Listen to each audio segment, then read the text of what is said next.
We are rolling. We're good. We're good. Yep. You can hear me. Yes. We can hear each other. Well, after the gunshots from yesterday, I can't hardly hear anything. How's my audio? Good. All right. We getting comments already, or do I got to start with a question we missed from last week? Probably from a All right. question from last week. Anyhow, folks, we just came right in under the wire. Our technology here kept failing us. So about a minute ago, Michael, the guy in charge of production over here, is pulling cables, putting it back together, and all of a sudden, choo, choo, choo. We thought we were going to have to tell you, sorry, no Hunt Talk, no Elk Talk live tonight. But we are here. We're rolling from Bozeman, Montana.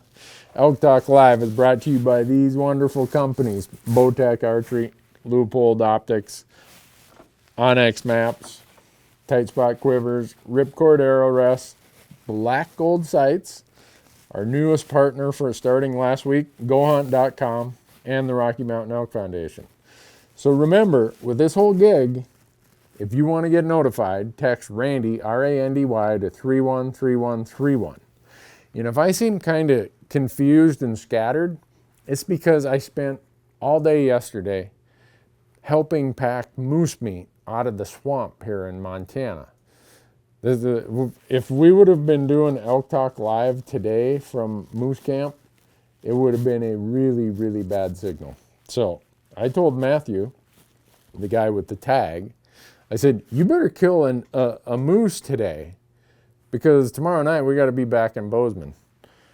Well, he already had one picked out, so it was easy enough. But I'm going to get to a question that we had from last week. And like I said, I apologize that we're not getting to all the questions. There are so many questions that we can't get to them all.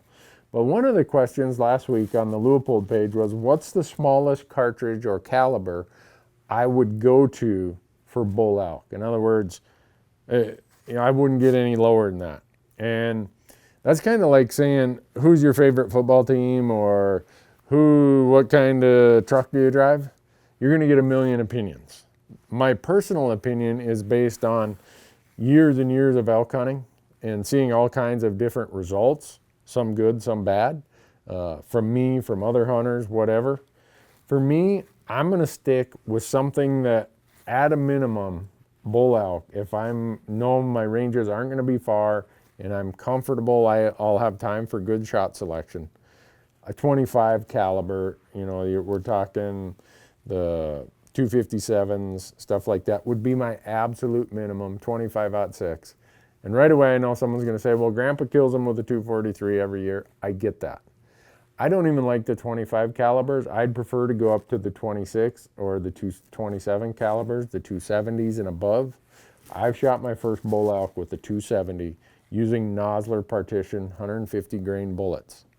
A 270 will do it, but I was always very careful with my shot selection. I always made sure that I wasn't doing anything 500 yards out there.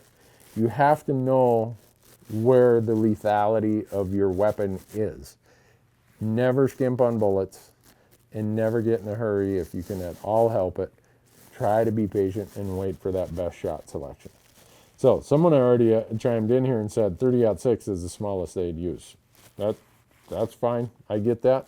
For me, a lot of you see me use a 308. I use a 308 a lot for elk. In fact, this year in Arizona, I shot mine with the 308. When we're in Arizona, we're going down, a friend has a tag, we're going to end up, I'm sure he's going to end up using one of our 308s. So it is personal preference, but there is one thing, is just never skimp on quality bullets, and always make sure that your shot selection is really, really good. So someone else asks, have I heard anything about the new VX5 from Leupold? Yeah, I have one. In fact, we did a YouTube video of me sitting right here in this chair, unboxing it when they sent it to me last spring. I have one of those new VX5 HDs on my 308, and let's see, I shot the elk with it. We've shot 2 antelope with it. It's to die for. It is really, really good. And a lot of people will ask, well, what range do I want? Do I want 3 power to 9 power? Do I want a 5 to 20? What do I want? 4 to 24?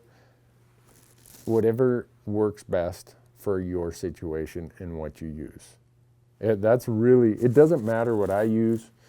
I use the Leupold gold rings, but as far as that range of variable powers, it's really whatever works for your application. Because if you're in the big woods country, say you're over in Oregon and it's just thick, nasty, ugly brush, guess what? You're going to have a different need than I am out in the plains of Montana. So, all right. It seemed too warm for archery season here in Colorado. You know what? I think it seems too warm for archery season every time I go archery hunting. But in Montana, Wyoming, Idaho, they had a lot of snow in archery season this year.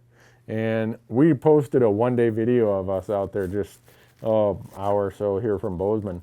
We were archery hunting, I think it was September 15th or 16th, and it was cold. It was rain mixed with snow. It was really, really a good day to be out there archery hunting. But it seems like a lot of people are telling me, man, it's been too hot. When I was in New Mexico last year, it seemed like it was way too hot. For me, it doesn't matter the temperature, the moon phase, whatever. I have to hunt through it. We have this calendar where we go. So I'll be honest with you, I don't put a lot of worry into how hot it is or what the moon phase is or anything like that. It's more about being out there, having a plan, executing the plan, and hopefully the plan comes through. Most people I see, whether it's archery hunting, whether it's rifle hunting, really don't have a plan.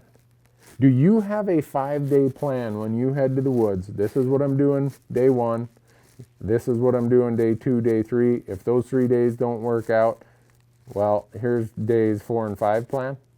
Have a plan, because if you go there without a plan, the odds are you're going to say, this didn't work, and you're going to end up having to depend on random luck. And that is never a consistent way to kill bull elk on public land. We always have a plan. We got 5 days to go there, places we've usually never been to. We call it sort it out, figure it out, pack it out. Hopefully, if we do a good job of sorting it out and figuring it out, we'll be packing it out. And it's all because we have a plan. If people saw how detailed my plans are before I even get there, it'd be like, Newberg, how can you bank on that? It's mostly just e-scouting, and we've done a whole series of e-scouting videos out on our YouTube channel.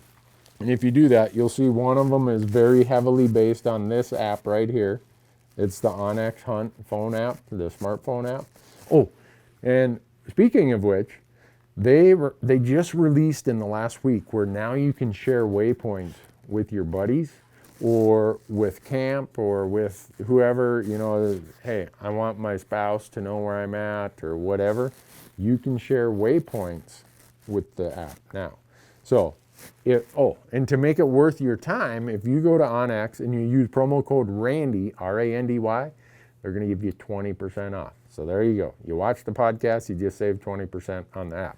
The other scouting tool that we use a lot in this whole e-scouting thing to develop a plan is there's the service that's also part of the Elk Talk Live that's helping bring this to you, is gohunt.com. And between now and the end of the month, so what do we got? We only got 6 days left. If you sign up for their 30-day free trial offer, whether you sign up today, tomorrow, or October 31st, they're going to give you 30 days to look behind the curtains, to see everything that we use, how we use it, why we use it. And I'm sure if you use it, you're going to say, wow, there is a lot of information here. And it's that kind of information. It's networking, it's using all these digital resources that give us a plan, whether it's archery, whether it's rifle. When we go there, we've got figured out in our mind what we're going to do. And it doesn't matter the weather, it doesn't matter the moon phase, it doesn't matter the hunting pressure. We're going to work that plan. And yeah, that plan has kind of, okay, if this is the case, maybe we're going to jump from option A to option F, because options A, B, C, D, and E we're all cold weather locations, or we're all, low hunting pressure or high hunting pressure locations. I mean, I went out for Michael is over here laughing. He's the camera guy. He and I went out Saturday morning, which was the opening day of rifle season here in Montana. And I told him, I said, this is like the most absolute dead ringer plan with all the hunting pressure on opening day. 2 pieces of private, strip of public in between. These are outfitted. There's always elk moving back and forth. I have no idea what happened, but there was no one in the woods. So I did this plan based on hunting pressure, and there was no hunting pressure. Well, if that was my 5-day situation where I was going to be there for 5 days, I better have an alternative of how I'm going to move and adapt to the fact that the hunting pressure was not what I thought it was going to be. So, needless to say, I didn't kill an elk on Saturday morning, but oh well, gives me reason to stomp around even more. All right. Oh, let's see.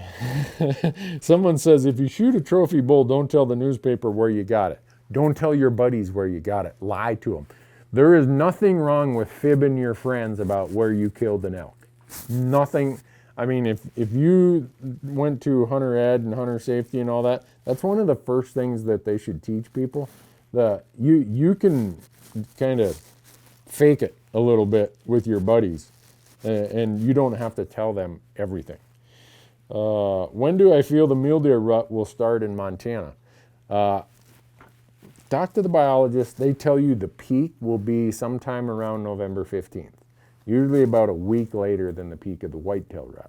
So that's what most of the biologists here tell us. I can't tell you that based on certainty. It just, when I've asked the same question, that's what they've told me. And I'd say that kind of coincides a little bit with my experience, as limited as my mule deer experience is. Oh, and somebody just chimed in. This person might work for law enforcement. They said, you can fib to your buddies, but you can't fib to law enforcement. Good point. Thanks for bringing that up. How many days out of a year do I hunt? What does my wife think? Oh, no. I hope she's not watching. Michael, no, you weren't on the podcast in Arizona. We did the math in Arizona. This year, we're going to be on the road 109 days is what our math told us. So what does my wife think of that? She's the greatest wife in the world. If there's a form where you submit someone for sainthood, send that form to Randy Newberg, because I need to submit my wife for that. Where should we be glassing for a second season bull elk hunt in Colorado? Remember, second season bull elk in Colorado. Well, it's going on right now. Actually, spare me this one novelty. My niece, Sydney Newberg from Deer River, Minnesota, her dad, my brother, and her friend and neighbor, they went out to Colorado for the second rifle season. Opening morning, Sydney shot a 5-point bull. Ha! How's that? But she didn't do it by accident. So it gets to this question. My brother has been going out to Colorado year after year for the last few years, and this is a strategy to employ. Look at states like these over-the-counter states where you can go year after year after year and learn the country. You might not live there, but if you're there for that 5 or 7 days of a key hunting period, you have a pretty good idea what those elk are doing for those 5 to 7 days, how they're responding to weather, to hunting pressure, to everything else. Well, one thing about my family, we're bullheaded, we don't give up easy, so my brother's been going back there trying to figure it out. Last year, he almost killed the bull there. This year, opening morning, he killed the bull. Where did he go? He went to a sanctuary location. He went to a spot where he knows other hunters are not going to go, and the hunting pressure is going to push the elk towards him. And that's how Sydney killed that bull. To this question, how do you do this? Where do you glass in the second season in Colorado? Look for the sanctuaries where the bulls are going to go in response to hunting pressure. Because the second over-the-counter season in Colorado is the busiest season in Colorado. The earlier seasons, the archery, muzzleloader, first rifle, those don't have nearly the hunting pressure. Opening morning of second day of rifle season, which this year I think was October 21st or 2nd, it is just crazy in the woods. and the elk respond to that. So be glassing and hunting the areas the elk are going to go in response to that hunting pressure. And remember, we talked about those 5 calendar periods of the elk, well, their calendar. Early season, pre-rut, peak rut, post-rut is where we're at right now. Post-rut, the number one need is sanctuary and survival. Go and glass those places where a bull is going to say, you know what, I feel pretty safe here. I don't think any hunters want to come in here. That's the places where you would glass for them. Let's see. Is there a big difference in the HD spotting scope compared to the non-HD spotting scopes? I wish I could tell you. I have all HD spotting scopes. I don't have any of the non-HDs. So I can't tell you from personal experience, but I can tell you that the difference in the manufacturing is mostly, I believe, the coatings that they put on the lenses. And lenses, in a lot of instances, you'll notice that glare, distortion, the clearness around the edge, a lot of times, whether it's this brand versus that brand, or it's the same brand but different levels, a lot of it is the coatings that are on all of those surfaces. And within a spotting scope, it's not just the front surface, the objective lens, and the back surface, which is the eyepiece. There's all kinds of other surfaces in between there that the light is bouncing off. So the coatings are usually the biggest thing that makes something HD versus non-HD. Oh boy. Randy, ever hunt the Crazies, which is a mountain range over here in Montana, kind of north of Big Timber? I've hunted it. It's a tough place to hunt elk. Access is getting tougher and tougher. A lot of that checkerboard ground is now locked. A lot of the trails have been closed by where it goes through private land. It's a tough hunt.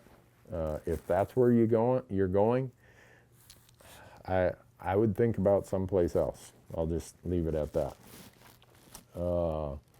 First elk hunt. What are my top 5 pieces of gear for a first-time mountain hunter? I think we went through that last week, if I remember.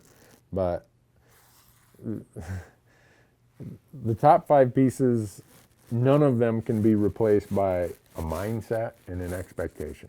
It doesn't matter. Some people will say, oh, my rifle, my bow, my scope, all those are super important. I would say a good pack, good clothing that allows you to stay out there for a long time, and definitely good boots. Those 3 things are what are going to allow you to go and hunt elk on these hard public land hunts. But more important than your equipment a lot of times is the mindset. The mindset that this isn't going to be easy. There's going to be days when it almost isn't quote unquote fun. But if you stick with it and you keep doing it, you're going to have success. And I don't care whether we're talking archery, whether we're talking rifle. That, to me, that's probably more important than anything that would be real equipment related. All right. What do you do when you can't seem to figure out where the elk are due to wolf and bear pressure in your normal areas? I live in wolf and grizzly bear central. I do. Southwest Montana, Yellowstone Park is right over here as the crow flies 60, maybe 70 miles. I have yet to have any of my elk hunts that I think were messed up by wolves or bears. Maybe it's happening and I just don't notice it. I have a worry or a feeling that sometimes if we're not seeing animals, we try to say, what is the reason? For me, I always say the reason I'm not finding animals is because, Randy, you didn't have a good enough plan that day. If I'm seeing scat, I'm seeing or hearing them, I'm seeing their tracks, I'm seeing their beds, I know this is good habitat, I know they are there. It doesn't matter that there are grizzly bears or there are wolves around. They have to figure out how to live where there are, at least where I hunt in Montana. From here all the way to Kalispell, from everything, all the mountainous country, there are wolves in every bit of it. There's no place an elk can go without being near wolves. So they've figured out a way to adapt. I do think that hunting and where elk are comfortable has changed as a response to the growth in the number of wolves and grizzly bears. It doesn't mean they're not there, but I think they have changed their behaviors a little bit. For me, I just keep working my plan. What is their need? All right, where are they going to go to satisfy that need? And it depends on whatever season they're in. So, How easy is it to get a leftover cow tag in Wyoming? Really easy. I would do it if I was you. They might all be sold out right now. Colorado might all be sold out. But both those states have a lot of leftover cow tags. Wyoming, you can apply in the first draw, which is deadline of January 31st. Your draw odds are almost 100% in that January drawing. Then there's usually leftovers that go on sale sometime in late June or early July. Wyoming is an easy place to get a cow elk tag. And I would do it. In fact, my bull elk tag, as of the 31st of October, is no longer a bull elk tag. It converts to a cow tag from November 1st, I think, until sometime in January. So I might go down and do that. An out-of-state person, an out-of-state hunter, what is their best way to try and find a good area to hunt without being there in person? Again, I think I just, without going into and being redundant, but I talked about two really good things, the onX system and the Go Hunt system. Those are two vital research tools. Also, talk to biologists, be patient with them, understand that when tags come out, oodles of guys and gals are calling these biologists. They can't return all of the phone calls and still do all their work. But don't think just of the game agencies. Most people say, oh, I called Game and Fish. Also think about some of the land management agencies. Most of them have some sort of biologist who can tell you, okay, there's been a burn here, or there's this there, or what happened here. I make a lot of phone calls. I do a lot of emails. I try to talk with other hunters who may have had that tag. But make sure you know that the time you're going to be hunting. Because you might have a tag and you talk to someone who had it in archery season, but you're going to be there in late October. The bull elk are doing something completely different in late October than they were on September 10th. Make sure you are thinking about it in the context of, this is the time of year I will be there hunting. Without that, all your research is kind of just random. Some of it will apply, most of it won't. Randy, do you ever solo hunt? Not anymore, I don't, because I always have cameras with me. I used to do it a lot. I used to do it a lot in grizzly bear country. And I get a lot of questions about, oh, I don't want to go and hunt in grizzly bear country. What do I do? I really don't know what to tell you. If you live in Montana, Idaho, or Wyoming, the odds are some of your best elk hunting places are going to have grizzly bears. We've answered that question many times. We've done videos about it. It's just something you got to get comfortable with. And even if you're a traveling non-resident coming to these places, a lot of the non-residents email me and say, boy, I'm really not that comfortable in grizzly country. I get that. Then go someplace that doesn't have grizzlies or has a lower density of grizzlies, because you want your hunt to be fun. And I'll admit, yesterday, Matthew, my son, shot this bull moose in Montana in a very high density grizzly area. And we've got this big, I don't know, 800, 900,000 pound carcass out there. The grizzly bears in October are in what's they call hyperphagia, which is they are putting on calories by the 1,000. And walking back in there, I'm like, this isn't that smart. We're walking through these really dense willows to a big pile of meat with a bunch of grizzly bears around. But you just kind of do it, use bear spray, you kind of figure out, all right, this is my lowest risk. There's not an alternative that's a no-risk alternative. You use your lowest risk alternative. Oh, let's see. Is it better to glass and stalk, or just sit and wait until other hunters might push a bull to you? For me, I'm a spot and stalk guy. I want to glass. When I decide I'm going to sit, I am saying, all right, this little area that is within my zone, that's all I get to hunt that day. If I get out on a point, up on a knob, on a ridge, where I can walk over here and glass all this, I can walk around the point and look and glass all this. Now I have multiple drainages, multiple ridges, mountain faces available to me. You need good optics. You really got to have good optics to find a way to make it work. Hey folks, it looks like this ended really abruptly. Sorry, we told you that we were having some sort of broadcast hardware issues. Sorry about that. But thanks for watching. Remember, support the companies that make this possible.